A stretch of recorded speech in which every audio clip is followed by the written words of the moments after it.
Honorable Speaker, in our journey for leadership, we were told that sometimes it is good for you to concede that there are things that are complex, even for you as a leader, and you need to take time to listen to experts and people who have experiences in those fields so that they can guide you. Honorable Speaker, I must admit that ever since I came to this floor of this House, these matters of the formula and the parameters that are being proposed by CRA and the conversations from our colleagues is one of the most difficult conversations to grasp. Speaker, no wonder if you look at Article 215, Sub-Article 4, on what qualifies you to be a member of the Commission on Revenue Allocation, which is the commission that makes these recommendations. It says that to be qualified to be a member of the commission under this section, a person shall have extensive professional experience in financial and economic matters. Honorable Speaker, I remember the very first time the CRA put out a proposal in terms of the revenue sharing formula. I took time to seek out some friends of mine who are commissioners on the CRA. And Honorable Speaker, first of all, the picture that they painted for our country was quite grim for me. That, Honorable Speaker, we rely on data and statistics that are kept in the ministries and departments and agencies, but that data is so corrupt and corrupted and skewed that it is almost totally unreliable.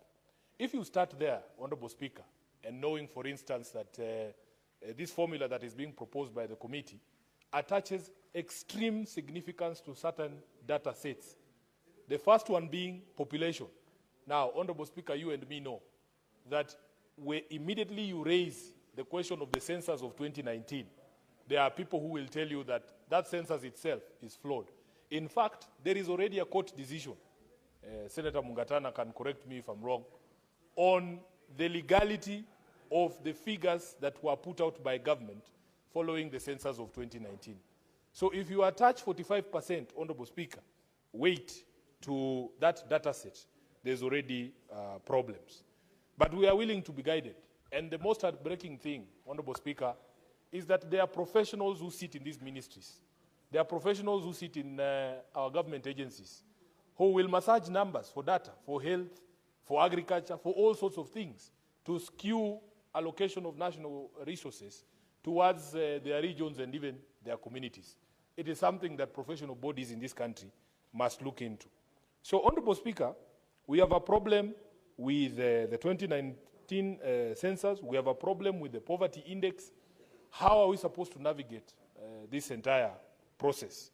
So for me, what I usually do, Honorable Speaker, if there is problems with the math and the numbers, we must always fall back to what we consider the guiding principles.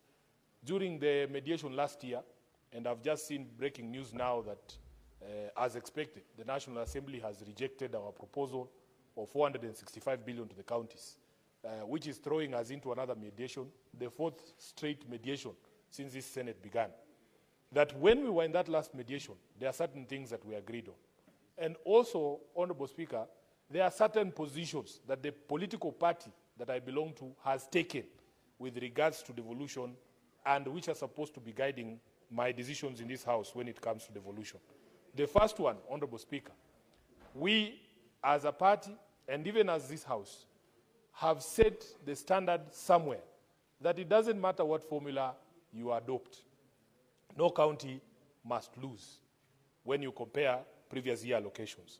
Secondly, Honorable Speaker, that after the allocation, whatever formula you use, year on year, there must be marginal growth of the devolution basket to cater for obvious things, including year-on-year inflation, including growth in salaries and wages due to implementation of collective bargaining agreements.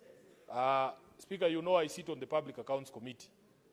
Just the other day, the governor for Makueni appeared before us, and we had one of the most illuminating conversations, because you will see, Honorable Speaker, that because of decisions that are made by national government, for instance, they want county governments to do this county aggregation in industrial parks, and you are supposed to match the money that is put by the national government to do that project. he says in Makueni, because of the nature of the topography and how the unique circumstances of the county, they tried to convince national government that they did not need KIPES.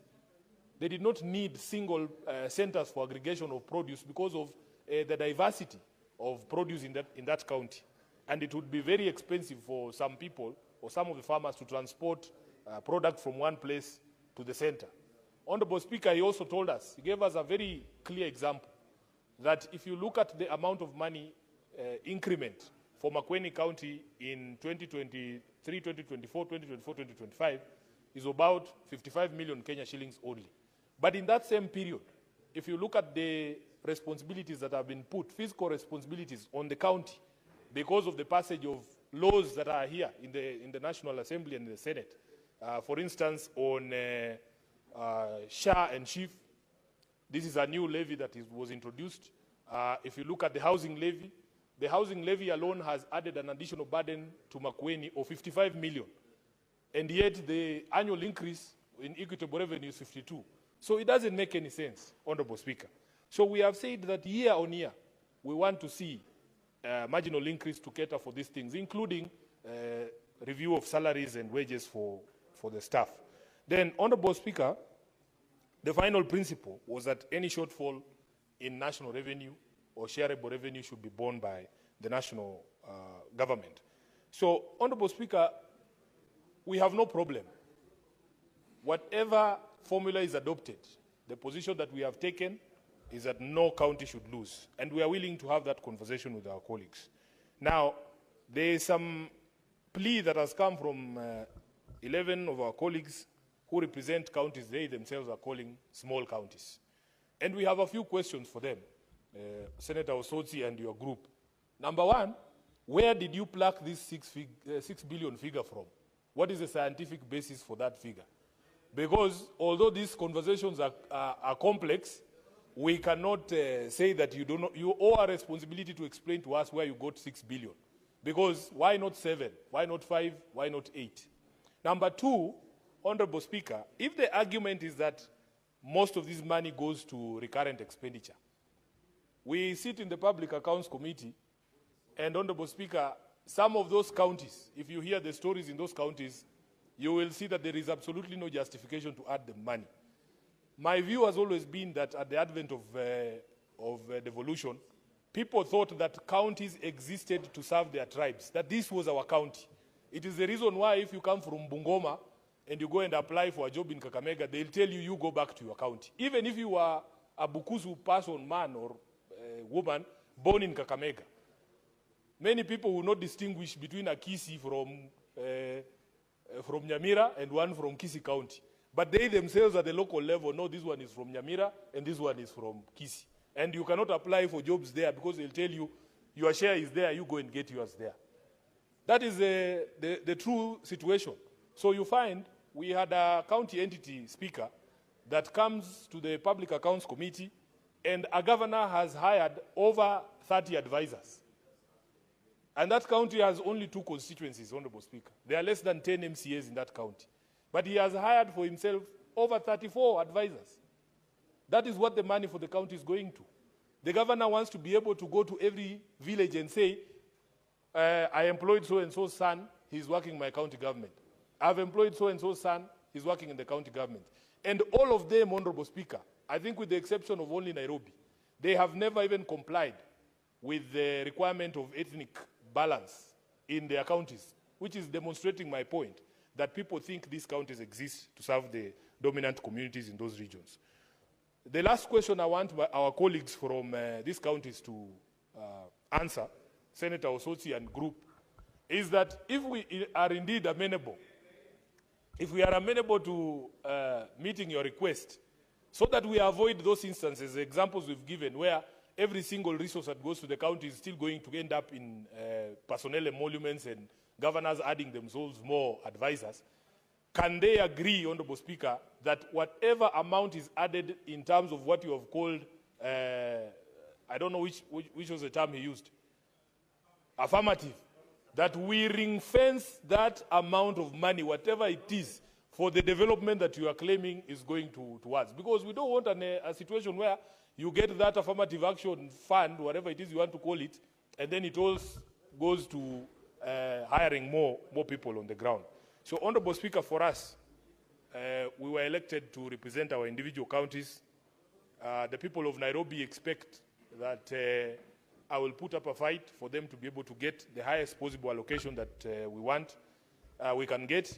But, Speaker, for me, I am very clear in my mind, even when we were doing the MOU with our counterparts from UDA, that because devolution is something that we hold dear as ODM, we have drawn a certain line in the sand. I am happy that the Senate improved on the proposal from us under that MOU for 450 billion. We have passed as a House 465. Honorable Speaker, I don't know why people get upset when I speak about that MOU. I honestly do not understand, because it is a reminder of the things that we have committed ourselves to. And every single day, we have opportunity to remind each other that this is what we agreed upon. Because we look at things happening in this country. In the morning, I was telling the majority leader how I was very proud to hear him say on national TV that some things that are happening don't make sense, even to him. You know, when it came to the arrest of this young, coder on Twitter for creating a website that we could harness feedback on the finance bill. Honorable Speaker, those things don't make sense to me. Why would you arrest such a person? For what? So even on the question of devolution, we have a responsibility to remind each other that these are the things that we have agreed upon. And when I say I'm keeping score or I have the marking scheme, that is the job of the SG of the party. That is the responsibility I've been given, Honorable Speaker. So for this one, so that we cut down all this noise and we are able to meet everybody's need, let us make sure that we get 450 billion Kenya shillings for devolution. And I want to insist that the national government, 465, but minimum 450 that we agreed in the MOU. Just to remind my brother, the treasurer, the National Treasury, the CS, that this is what we agreed to, and we have an expectation from you that you will deliver for the family of devolution. I thank you, Honorable Speaker. I support.